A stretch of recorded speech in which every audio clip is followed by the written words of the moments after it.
From the time I was 6 years old up until now, I was told that remembering things is a good thing. Remember letters, remember numbers, remember all the times tables from 2 to 12, remember everything about what my classmates told me, and most of all, if I failed that horrific exam, it was because I did not remember. And while remembering things is a good thing after all, it can be a very bad thing also, if done incorrectly, as almost all of us do. What if I told you that the reason we are not as productive as we can be is our desire to remember, cling into things, make them loop again and again in our minds, feeling like our commitments, all our responsibilities, all our struggles is right here and here and here all the time, having this crushing weight that tears our souls apart and prevents us from actually living life right now? The way out is to do the opposite. Forget all the time. Let me explain. In this article by Quantum Magazine, they highlight that the reason why we humans can function at all in this world is our ability to throw away all irrelevant information, but only keep what is essential. Especially with the research of artificial intelligence, this was a fundamental challenge for a long time. For example, if I say something to my phone right here, how does it understand me? How does it understand what I'm saying? How can it not be distracted by my breathing, my Swedish accent, my mispronounced words and all the background noise all around me, but still be able to get the meaning I want to come across? If you just took everything in, all the phonings of light, all the low and high sounds, it's just a mess and algorithm becomes confused. But with this deep learning and information bottleneck that the current voice recognition here and AI is based upon, it can learn faster and faster by forgetting as much irrelevant information as possible. Take for instance an algorithm that needs to recognize a cat.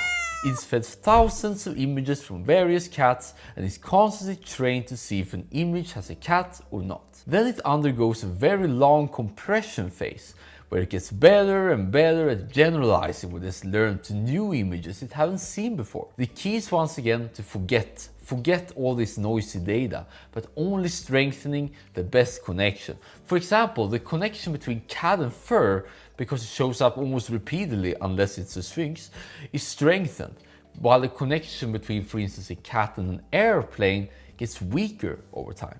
And this is how algorithms that we humans can learn the fastest, by limiting this information flow and rapidly forgetting, while allowing our brains to make meaning from all the chaos. Think of yourself right now. You're sitting in a place where millions of light waves reach you. Various frequencies dance around you and have so many processes like digestion, breathing, and muscle repair going on simultaneously.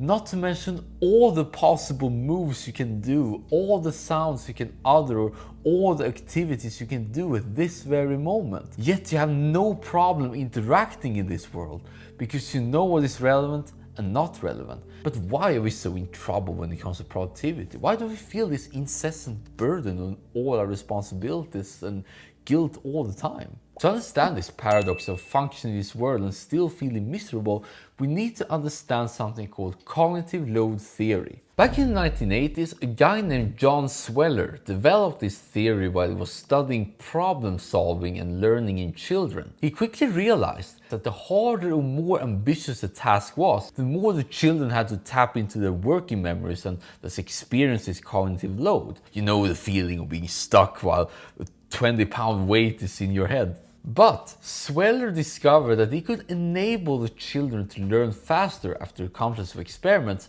by simply doing two things. One, he broke down all the information into smaller and smaller parts, in which the children had to learn in isolation and group them together. It's like Lego when you understand each block and can quickly build up your own toy and multiple toys that resemble the same thing. And two, he instructed the children to write down what they learned into permanent storage of knowledge, so they could look it up whenever possible if they needed to. They used all from notes, outlines, diagrams, and lists, pretty familiar with what we normally discuss on this channel, by the way.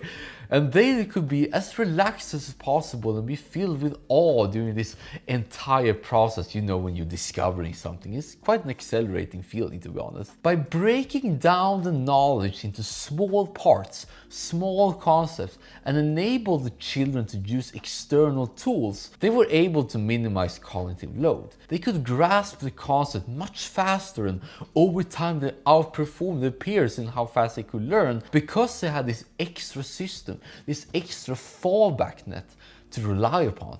Plus they had these associative memories in the brain engaged without needing this burden of working memory. So in a way, they memorize much faster by not needing this working memory, if that makes sense. And according to Mihai Csikszentmihalyi and the Flow Research Collective nowadays, having as little cognitive load as possible is essential to get into the flow state, the mental state where we are the happiest, most alive, and 500 to 3000% more productive. Yes, that's right. So you can imagine how happy and engaged those children were during John Sweller's time there. And if you are a parent, you know that happy children is the best thing ever in life. And this is exactly what we want in our own lives. We want to break down things to their components, use whatever support we have to offload the important things, and most of all, forget everything else and be in the moment. And now we learn together how to actually forget in practice.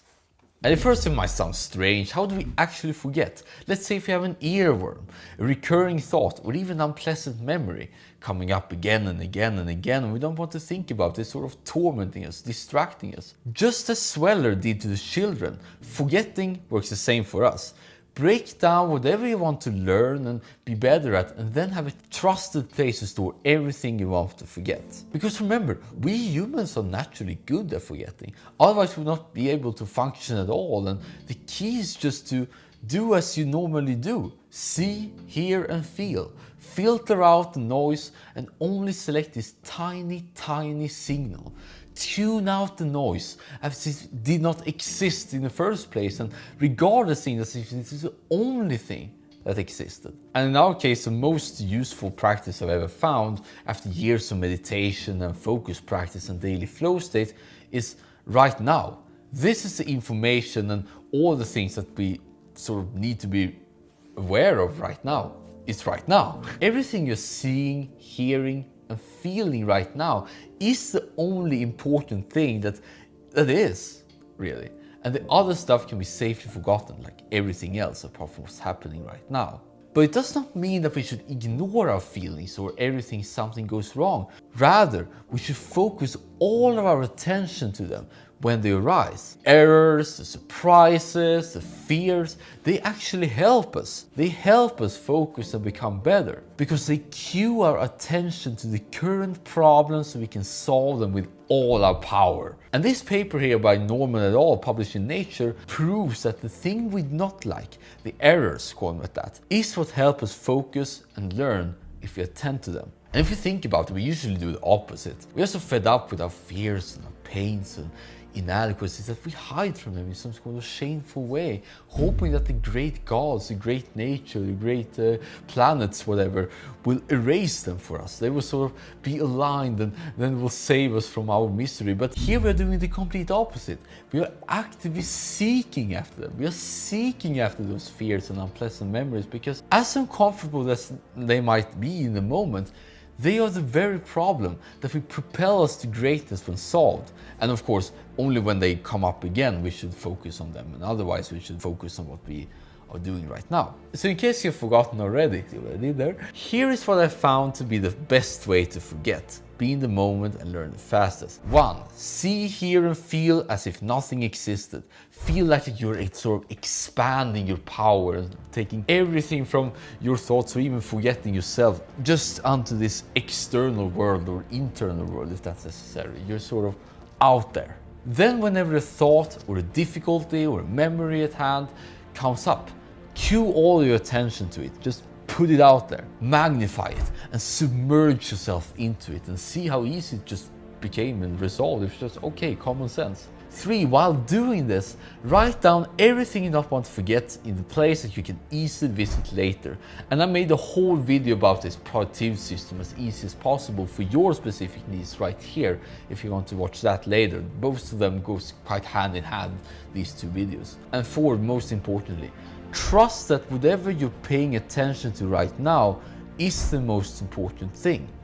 You're not missing out, or actually you are missing out on almost all the things, but that's what we want to forget. We want to forget everything, missing out on that. So it's kind of like deliberate FOMO here. So as long as you keep breaking down your challenges into smaller and smaller chunks, write down your thoughts if necessary, but as the Roman Emperor Marcus Aurelius says, do every act of your life as if this were your last thing on earth. You'll be a true forgetting machine, but also hyper-productive learning machine. Think of yourself as modern AI and you will see what I mean. Now, before you forget all this, I recommend you to write down your thoughts and insights you learned from this video, either in the comments or so other people can benefit from your wisdom and expertise, or to yourself, or watch again this video if necessary. But other than that, keep forgetting what I just said.